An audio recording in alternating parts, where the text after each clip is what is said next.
Hello, it's Allison Sullivan here with Stamp Crazy with Allison, and today on my video I'm going to give you some tips using the silicone mat. This is a great little tool to have in your basic card kit, and there's so many things that I have used this for over the years. It keeps my work surface clear of glue, because there's nothing worse than stamping something and then having glue stick where you didn't want it. So I'm going to show you this little tip. Now, before I start, every month, my border buddy, Patsy Wagner, who's in Minnesota, and I'm in Canada, we have been doing a program for over 6 years now called Border Buddies. And she's in the US, I'm in Canada, that's why we're border buddies. And what we do is every month, we create 8 cards using a suite of products that we have chosen. And so in August, we picked the Bird Ballad Suite.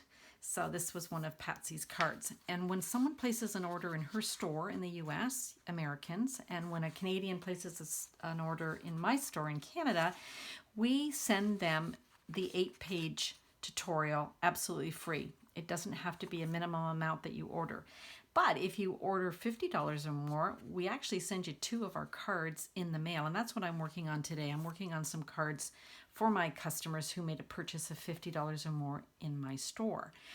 So let me show you what I'm talking about with respect to the silicone mat. So this is the card, and this little lace here, this is one of Patsy's designs.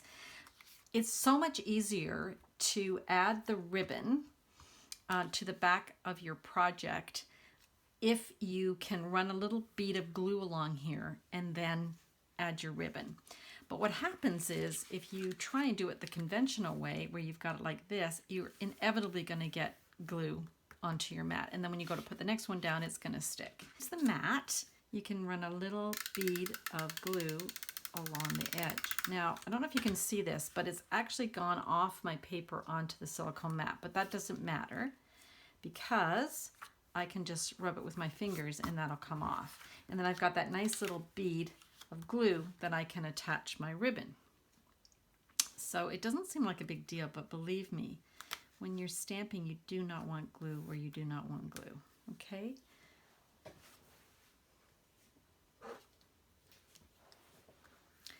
So then I can just easily trim that off. And there we go, and I can go and stick that on my project. So that's one thing I can do with the fabulous silicone mat.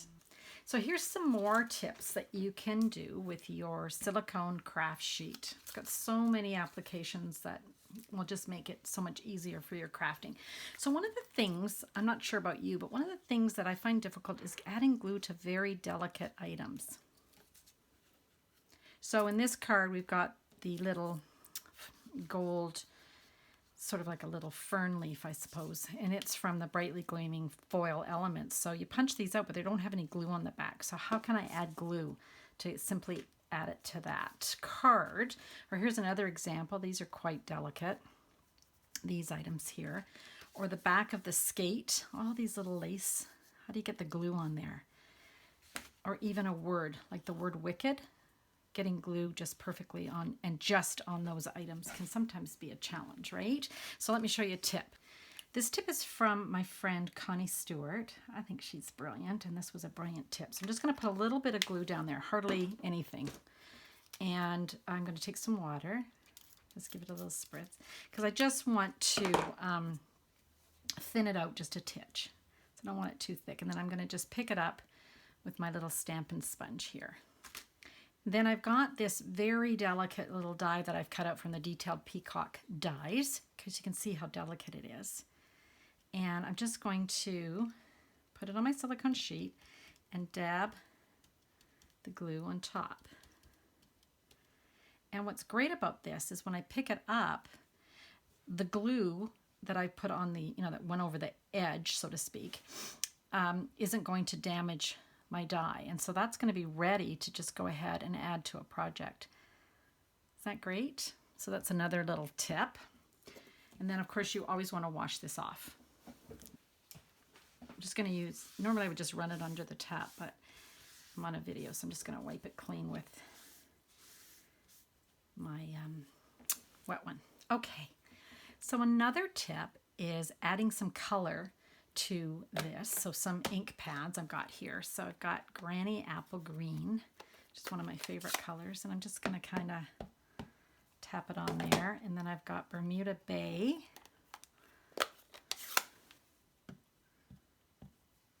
Okay. And then I've got some Pineapple Punch, because I just wanted a bit lighter color. Okay, so once I've got all those colors in there, and I should say I would probably start with the lighter color first and then go to the darker ones, kind of mess that up, but you get the point. Then I'm going to take my spritzer and I'm just going to spritz this and let it kind of all run together. And for this technique, you really should use a piece of watercolor paper, okay? I'm just going to press that down. It's going to squish out all over the sides, but that's okay. When I pick it up, I've got this really cool background. Now I'm going to have to set that aside and let it dry. And sometimes what I do is I just let it kind of run together. And so that's going to create a really cool background for a card. Okay, so that's another way you can use your silicone mat. Just going to dry that up and turn that over for now, because I'm going to just get a clean surface here.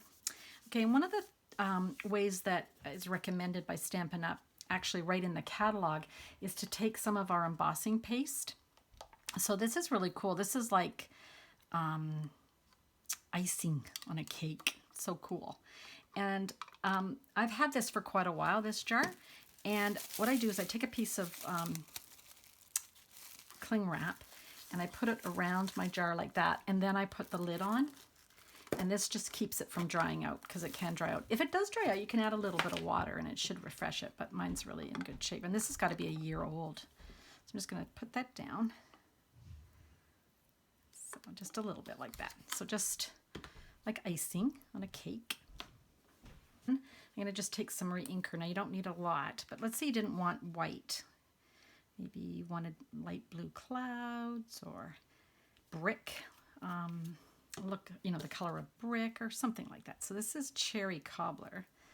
And I'm just going to, so this is my palette knife. We also carry these. These products are both in the annual catalog. So you can just smush that in to get the color you want. Okay. Okay, then you can pick it up. Isn't that great? You can just pick it right up like that. And then what you're going to do is use one of our stencils and you're going to apply it. Okay, so it's another tip. I'm just going to see how neat this is. It just wipes clean. Like, isn't that cool? So you really need one of these. So I hope these tips have helped, and I hope that you will look at the Silicone Craft Sheet and add it to your craft supplies. Thanks so much.